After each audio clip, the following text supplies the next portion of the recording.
ಇದು ನನ್ನ Friday vlog. ಶುಕ್ರವಾರದ ವ್ಲಾಗನ್ನು ನಿಮ್ಮ ಜೊತೆ ಶೇರ್ ಮಾಡಲಿಕ್ಕೆ ಬಂದಿದ್ದೇನೆ.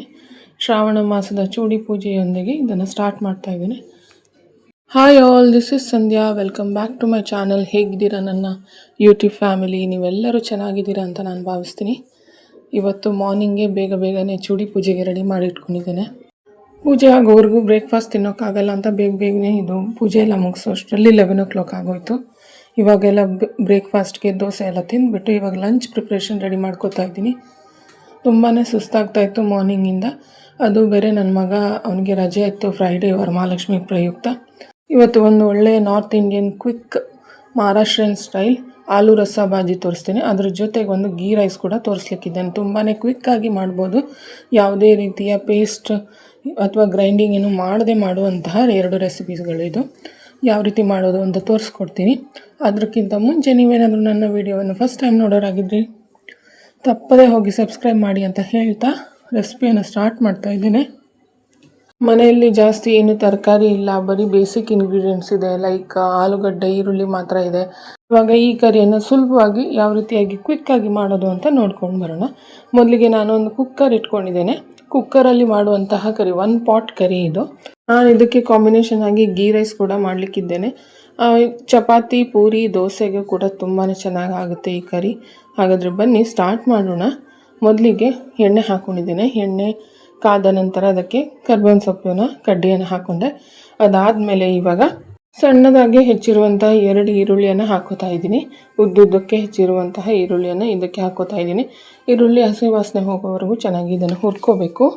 ಇದು ಹುರ್ಕೊಂಡಾದಮೇಲೆ ಇದಕ್ಕೆ ನಾನು ಒಂದು 5 ರಿಂದ 6 ಎಸಳು ಜಜ್ಜಿರುವಂತಹ ಬೆಳ್ಳುಳ್ಳಿಯನ್ನು ಹಾಕ್ಕೊಂಡೆ. ಜಜ್ಜಿರುವಂತಹ ಬೆಳ್ಳುಳ್ಳಿ ಫ್ರೆಶ್ ಆಗಿ ಜಜ್ಜಿಬಿಟ್ಟು ಹಾಕಿರುವಂಥದ್ದು. ಬೇಕಿದ್ರೆ ಜಿಂಜರ್ ಗಾರ್ಲಿಕ್ ಪೇಸ್ಟ್ ಕೂಡ ನೀವು ಇಲ್ಲಿ ಉಪಯೋಗಿಸ್ಕೋಬೋದು. ನಾನು ಯಾವಾಗಲೂ ಫ್ರೆಶ್ ಆಗಿ ಪ್ರಿಫರ್ ಮಾಡೋದು. ಇವಾಗ ಅದು ಆದಮೇಲೆ ಇವಾಗ ನಾನು 2 ಟೊಮೆಟೊವನ್ನು ಹೆಚ್ಚಿಬಿಟ್ಟು ಇದಕ್ಕೆ ಹಾಕ್ತಾ ಇದ್ದೇನೆ. ಟೊಮೆಟೊ ಕೂಡ ಚೆನ್ನಾಗಿ ಮಿಕ್ಸ್ ಮಾಡ್ಕೊಂಡು ಫ್ರೈ ಮಾಡ್ಕೊಳ್ಬೇಕು. ನೋಡಿ ಈ ರೀತಿಯಾಗಿ ಎಷ್ಟು ಚೆನ್ನಾಗಿ ಫ್ರೈ ಆಗಿದೆ ಕೂಡ. ಇವಾಗ ಇದಕ್ಕೆ ನಾವು ಚಿಟಿಕೆ ಅರಿಶಿನ ಎಲ್ಲವನ್ನು ಚೆನ್ನಾಗಿ ಮಿಕ್ಸ್ ಮಾಡಿದ ಮೇಲೆ ಒಂದು 1/4 ಕಪ್ಪಷ್ಟು ಹಸಿ ಶೇಂಗಾ ಬೀಜವನ್ನು ಹಾಕೋತಿದ್ದೀನಿ. ಯಾವುದೇ ರೀತಿ ಬಾಯ್ಲ್ಡ್ ಅಥವಾ ಹುರಿದಿರುವಂಥದ್ದಲ್ಲ. ಒಂದು 1/4 ಕಪ್ಪಷ್ಟು ಹಾಕ್ಕೊಂಡಿದ್ದೇನೆ. ತುಂಬ ಚೆನ್ನಾಗಿರುತ್ತೆ ಇದು. ಮಹಾರಾಷ್ಟ್ರೀಯನ್ ಸ್ಟೈಲ್ ಎಂದ ಮೇಲೆ ಶೇಂಗಾ ಬೀಜದ ಉಪಯೋಗ ಜಾಸ್ತಿನೇ ಇರುತ್ತೆ. ನಮ್ಮ ಅಡುಗೆಗಳಲ್ಲಿ ಹೇಗೆ ಕಾಯಿ ತುರಿಯನ್ನು ಜಾಸ್ತಿ ಉಪಯೋಗಿಸ್ತಾರೆ ಅಥವಾ ತೆಂಗಿನ ಎಣ್ಣೆನ ಜಾಸ್ತಿ ಉಪಯೋಗಿಸ್ತಾರೆ, ಅವರು ಕೂಡ ಕಡಲೆ ಬೀಜವನ್ನು ಜಾಸ್ತಿ ಉಪಯೋಗಿಸ್ತಾರೆ. ಇವಾಗ ನೋಡಿ ಇದೆಲ್ಲವನ್ನು ಚೆನ್ನಾಗಿ ಮಿಕ್ಸ್ ಮಾಡ್ಕೊಳ್ತಾ ಇದ್ದೇವೆ ನಾವು. ಇವಾಗ ಇದಕ್ಕೆ ನಾನು ಚಿಟಿಕೆ ಇಂಗನ್ನು ಹಾಕ್ತಾ ಇದ್ದೀನಿ. ಇಂಗಿನ ಪುಡಿಯನ್ನು ಹಾಕೋತಾ ಇದ್ದೀವಿ. ಇದೆಲ್ಲ ಹಾಕಿ ಚೆನ್ನಾಗಿ ಮಿಕ್ಸ್ ಮಾಡ್ಕೊಳ್ಳಿ. ರುಚಿಗೆ ತಕ್ಕಷ್ಟು ಉಪ್ಪನ್ನು ಕೂಡ ಹಾಕಿ ಚೆನ್ನಾಗಿ ನಾವು ಇದೇ ರೀತಿ ಮಿಕ್ಸ್ ಮಾಡ್ಕೊಳ್ಬೇಕು. ಖಾರದ ಪುಡಿ ಒಂದು 1/4 ಚಮಚದಷ್ಟು ಮತ್ತು ಅರ್ಧ ಚಮಚದಷ್ಟು ಗರಂ ಮಸಾಲೆ ಪುಡಿಯನ್ನು ಇದಕ್ಕೆ ಹಾಕ್ಕೋತಾ ಇದ್ದೀವಿ. ಚೆನ್ನಾಗಿ ಇದನ್ನು ಮಿಕ್ಸ್ ಮಾಡ್ಕೊಳ್ಳೋಣ. ಇವಾಗ ಇದಕ್ಕೆ ನಾವು ಜಾಸ್ತಿ ಏನು ಮಸಾಲೆಗಳು ಬಳಸಿಲ್ಲ. ಇವಾಗ ರೌಂಡ್ ಆಗಿ ಕಟ್ ಮಾಡಿರುವಂತಹ ಆಲೂಗಡ್ಡೆಯನ್ನು 3 ಆಲೂಗಡ್ಡೆ ತೊಗೊಂಡಿದ್ದೆ ನಾನು. ಮೀಡಿಯಮ್ ಸೈಜ್ ಆಲೂಗಡ್ಡೆನ ರೌಂಡ್ ಆಗಿ ಕಟ್ ಮಾಡ್ಕೊಂಡಿದ್ದೆ. ಇವಾಗ ಇದನ್ನು ಹಸಿ ಆಲೂಗಡ್ಡೆನ ಇಲ್ಲಿ ಹಾಕ್ಕೋಬೇಕು.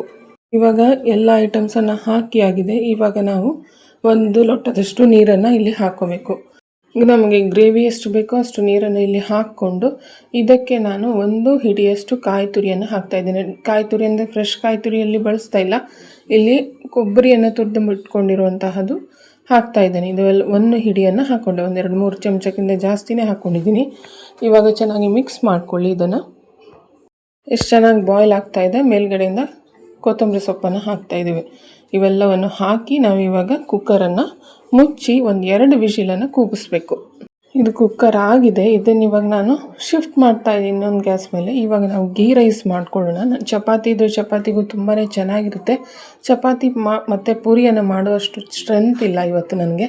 ಹಾಗಾಗಿ ನಾನು ಸಿಂಪಲ್ಲಾಗಿ ಒಂದು ಗೀ ರೈಸನ್ನು ತೋರಿಸ್ಕೊಡ್ತಾ ಇದ್ದೀನಿ. ಎಲ್ಲರಿಗೆ ಗೊತ್ತಿರುವಂಥದ್ದೇ, ಅದು ನಾನು ಯಾವ ರೀತಿ ಮಾಡ್ತೀನಿ ಅಂತ ನಿಮಗೆ ತೋರಿಸ್ಕೊಡ್ತಾ ಇದ್ದೀನಿ. ಇವಾಗ ಇದಕ್ಕೆ ನಾನು 3 ಚಮಚದಷ್ಟು ತುಪ್ಪವನ್ನು ಹಾಕ್ಕೊಂಡಿದ್ದೇನೆ. ತುಪ್ಪ ಪೂರ್ತಿಯಾಗಿ ತುಪ್ಪದಲ್ಲಿ ಕೂಡ ಮಾಡಲಿಕ್ಕಾಗ್ತದೆ, ಅಥವಾ ಅರ್ಧ ಎಣ್ಣೆ ಅರ್ಧ ತುಪ್ಪ ಕೂಡ ಹಾಕ್ಕೋಬೋದು. ತುಪ್ಪ ಇಲ್ಲ ಅಂದರೆ ಬೆಣ್ಣೆ ಕೂಡ ಹಾಕಿದರೆ ಆಗ್ತದೆ.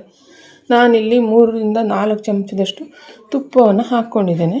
ಈ ತುಪ್ಪ ಕಾದ ಮೇಲೆ ತುಂಬಾ ಸುಲಭ ಇದು ಮಾಡೋದು. ನೋಡಿ ಎಷ್ಟು ಕ್ವಿಕ್ಕಾಗಿ ತೋರಿಸ್ತಾ ಇದ್ದೇನೆ. ಇವಾಗ ತುಪ್ಪ ಕಾದ ಮೇಲೆ ಹೋಲ್ ಗರಂ ಮಸಾಲ 4-5 ಕಾಳುಮೆಣಸು, ಒಂದು 3-4 ಲವಂಗ ಮತ್ತು 2 ಏಲಕ್ಕಿ ಒಂದು 3 ಪೀಸು ಚಕ್ಕೆ, ಒಂದು 3 ಪೀಸು ತೇಜ್ಪತ್ತ ಈ ರೀತಿ ಹಾಕ್ಕೊಂಡು ಚೆನ್ನಾಗಿ ಫ್ರೈ ಮಾಡ್ಕೊಳ್ತಾ ಇದ್ದೀನಿ. ಇವಿಷ್ಟು ಹೋಲ್ ಗರಂ ಮಸಾಲ ಹಾಕ್ಕೊಂಡಿದ್ದೇನೆ.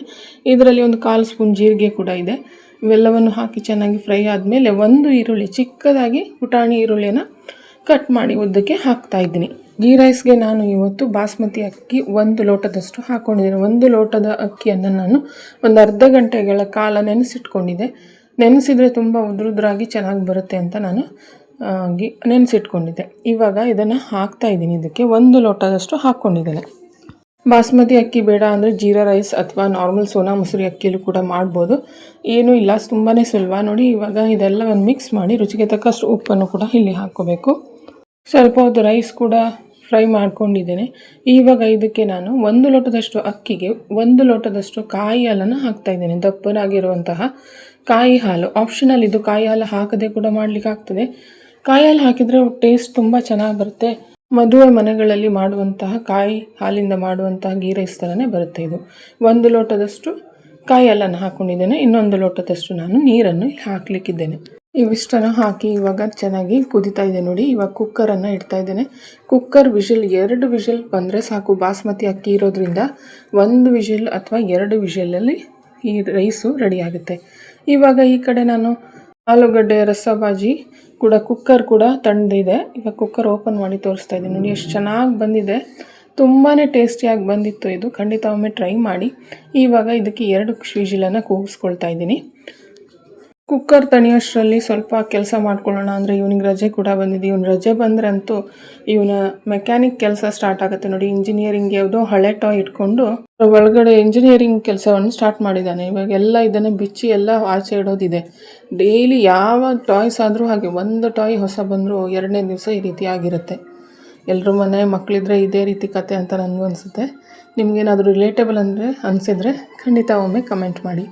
ಇವಾಗ ನಾನು ಗ್ರೀನ್ ಟೀ ಕುಡಿಯೋಣ ಅಂತ, ತುಂಬ ರಿಫ್ರೆಶಿಂಗ್ ಆಗಿರುತ್ತೆ ಅಂತ ನಾನು ಗ್ರೀನ್ ಟೀ ಮಾಡ್ಕೋತಾ ಇದ್ದೀನಿ. ತುಂಬಾ ಸುಸ್ತು ಇರೋದ್ರಿಂದ ರಿಫ್ರೆಶಿಂಗ್ ಅಂತ ಅನಿಸ್ತು ನನಗೂ. ಇದ್ರ ಜೊತೆಗೆ ನಾನು ಜೀರಿಗೆ ನೀರು ಕೂಡ ಮಾಡ್ತಾನೆ ಇರ್ತೀನಿ. CFC ವಾಟರ್, ಆ ರೆಸಿಪಿ ಕೂಡ ಶೇರ್ ಮಾಡಿದ್ದೆ ಒಂದು ಸಾರಿ. ಮಕ್ಕಳಿಗೆ ಲಾಂಗ್ ವೀಕೆಂಡ್ ಸಿಕ್ಕಿದರೆ ಇದೇ ಕತೆ ಅಂತ ನನಗನ್ಸೋದು. ನನ್ನ ಮನೇಲಂತೂ ತುಂಬಾ ತುಂಟ ಇವನು. ತುಂಬ ತಂಟೆಕೂರ, ಮಾಡ್ತಾನೇ ಇರ್ತಾನೆ ಏನಾದರೂ ಕೆಲಸವನ್ನು. ಇವಾಗ ನೋಡಿ, ಒಂದು ಟಾಯ್ ಮುಗೀತು. ಇವಾಗ ಗದೆ ಇಟ್ಕೊಂಡು ತಿರ್ಕೋತಾ ಇದ್ದಾನೆ ಇದರಲ್ಲಿ. ಇವಾಗ ನನ್ನ ಕುಕ್ಕರ್ ಕೂಡ ಆರಿದೆ. ಇವಾಗ ಗೀ ರೈಸ್ ತೋರಿಸ್ತಾ ಇದ್ದೀನಿ ಯಾವ ರೀತಿ ಬಂದಿದೆ ಅಂತ. ನೋಡಿ ಎಷ್ಟು ಚೆನ್ನಾಗಿ ಬಂದಿದೆ. ತುಂಬಾ ಸಾಫ್ಟ್, ಮಾತ್ರ ತುಂಬಾ ಚೆನ್ನಾಗಿ ಬಂದಿತ್ತು. ಇದು ಯಾವುದೇ ರೀತಿಯ ಕರೀಸ್ಗೆ ಮಾಡ್ಕೋಬೋದು ನೀವು. ಇದು ರಸಾಬಾಜಿ ಮಾತ್ರ ಅಲ್ಲ, ಕೂರ್ಮಾ ಇರ್ಬೋದು, ಪನ್ನೀರ್ ಮಸಾಲ ಇರ್ಬೋದು, ಯಾವುದೇ ರೀತಿಯ ಸಾಗು, ನಾರ್ತ್ ಇಂಡಿಯನ್ ಗ್ರೇವೀಸ್ಗೆ ಇದು ಸೂಪರಾಗಿ ಬರುತ್ತೆ. ಮತ್ತು ಲಂಚ್ ಬಾಕ್ಸ್ಗೂ ಕೂಡ ತುಂಬಾ ಕ್ವಿಕ್ಕಾಗಿ ಮಾಡುವಂತಹ 2 ರೆಸಿಪಿಯನ್ನು ಇವತ್ತು ತೋರಿಸ್ಕೊಟ್ಟಿದ್ದೇನೆ. ಎಲ್ಲರಿಗೂ ಇಷ್ಟ ಆಗಿದೆ ಅಂತ ನಾನು ಭಾವಿಸ್ತೀನಿ. ಇಷ್ಟ ಆಗಿದ್ದಲ್ಲಿ ಲೈಕ್, ಶೇರ್, ಸಬ್ಸ್ಕ್ರೈಬ್ ಮಾಡೋದನ್ನು ಮರಿಬೇಡಿ.